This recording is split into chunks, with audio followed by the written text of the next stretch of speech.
All right, guys, it is 12:39 p.m. EST, and I am done trading for the day. I went 2 for 2 today. Beautiful trades. Made videos on those. If you haven't checked those out, make sure you go check those out. But more importantly, I want to talk about how I avoided SLE stock today.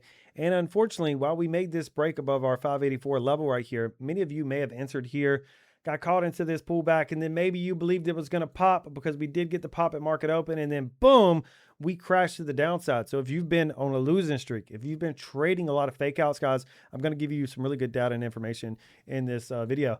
If you guys are brand new to the channel, my name is Andrew. I've been a day trader for the past 6 years, but over the past 15 months, I've back tested over 4,000 plus breakouts. And my promise to you is when you click on my videos, I'm not going to talk about generic patterns like bull flags or 10-second pullbacks or break of the VWAP on the 1 minute time frame. I'm only going to talk about setups that I've actually sat here and I've back tested over the past 15 months because I don't have a crystal ball. I can't read the future, and I'm not going to believe some generic pattern is profitable just because I saw a YouTube video about it. If I want to know if a strategy is profitable, I'm actually going to sit here. I'm going to back test it myself because I work hard for my money and I don't like to gamble. So if that resonates with you, make sure you subscribe to the channel. And let's jump into the actual setup here so you can actually go out there and identify this for yourself. For me, I'm a continuation trader. I trade on the 5 minute time frame. So make sure you go ahead and pull this up. Ticker is going to be SLE up here in the top left hand corner. Go over to the 5 minute time frame. And the first thing that I want you to see here is when we started to make the big move to the upside, which was right here around the time of 9:05 a.m. EST. So for me, for a stock to be on my radar, the first rule is it needs to be up at least 17% or more from the previous close. The previous close is going to be from 4 p.m. EST right here. So as this stock was just chopping sideways, it was not up for the day. Actually, right here, it was down for the day. And we make this small pop right here. So the first thing that I want to check is from the previous close, from 4 p.m. EST from the prior day, is this level right here up more than 17%? As you can see, as I measure it out, you can see right here that this level was only up 8%. So it wasn't on my radar here. It wasn't even on the top gainers list. And then right here on this next candle at 9:05 a.m., we make this big move to the upside. The company dropped news today. And then the scalpers hop in, everybody trading on the 15-second time frame, the 1 minute time frame, boom, they're rushing in. For me and my strategy, I don't trade on the 10-second, 15-second, 1 minute time frame. I make all my decisions on the 5 minute time frame, and I use the 1 minute time frame to help me identify the best entry. So on the 5 minute time frame, I see this move to the upside. This is when it gets on my radar right here.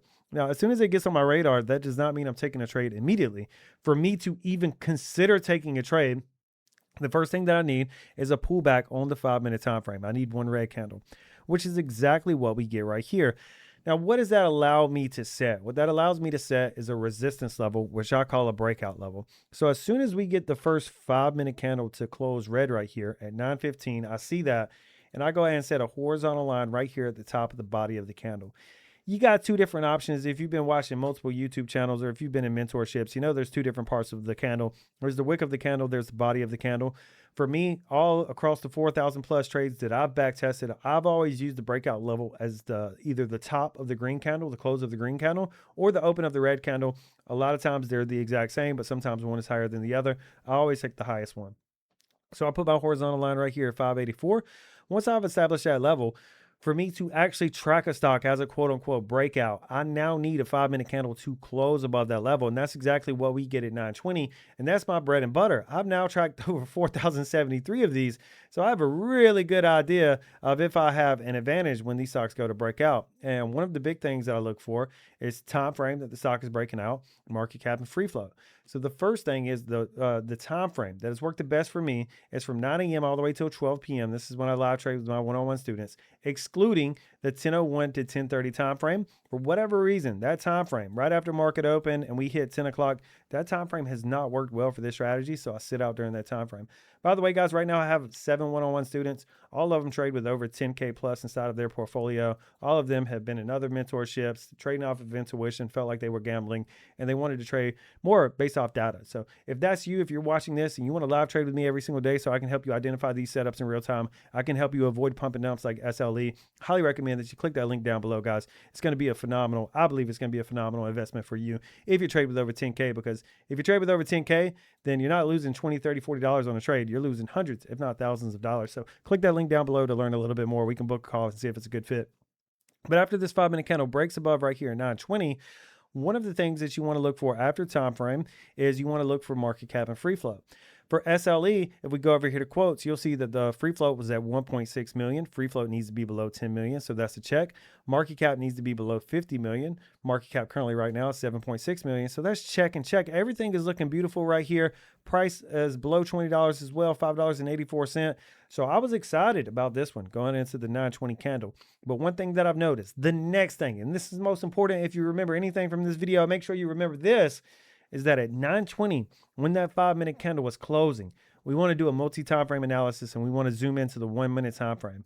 And the rule is the 1-minute candle that closes the 5-minute candle must close green, and also the next candle must close green as well. So the 5-minute candle closed at 920. So this was the final 1-minute candle of that 5-minute candle. It closed green. As soon as this closes green, I'm watching this next 1-minute candle like a hawk. If this next 1-minute candle closes green, I am in there like swimwear with a 15% take profit and a 20% stop loss every single time. However, this next 1-minute candle closed red, and I want to show you how this has a direct correlation to win rate. So let's come over here. We'll go to time frame. We'll select 9:30 to 10, 9 a.m. to 9:30. We'll go exclude 10:01 to 10:30. I don't want to click on that. We'll click on 11 to 12, and then 10:31 to 11 a.m. Now, keep in mind, I'm on EST time, so all of these times are reflected in EST. We're going to give that a second to load here, and then we're going to go through and filter through free float. For free float, we want to do 1 to 10 million and below 1 million. And then over here for market cap, we want to exclude 50 to 200 million. We don't want to trade any of the big caps. We want to get rid of those. So now you can see if you just take a generic 5-minute breakout. If you enter as soon as the 5-minute candle closes, you don't look at anything that's going on with the 1-minute time frame. You can see that's a coin flip. It has a 51% win rate to go for a 15% take profit, which is not an obvious edge. I'm not going to take that setup. I want to see it much higher than that. So now I want to show you how the 1-minute candle can affect that. So I have a question right here. This is one of the filters that I go through. Is did the next 1-minute candle close green after breakout? I'm going to select no. And watch the win rate for this. The win rate is 36% out of 247 trades. Only 89 of them have run for 15%. Let me go back to the chart and show you what that means. I'm going to zoom back out to the 5-minute time frame. That means if you entered at the close of this 5-minute candle right here, then you had about a 38% chance for this stock to run at least 15%. And as you can see, we pop up to 737, but you don't hit a full 15% take profit, and it ends up getting rejected here. Now, I want to show you another thing here. If you zoom into the 5-minute time frame or zoom out to the 5-minute time frame, you can see that the next 5-minute candle closed red at 925. And that's actually something that I track as well.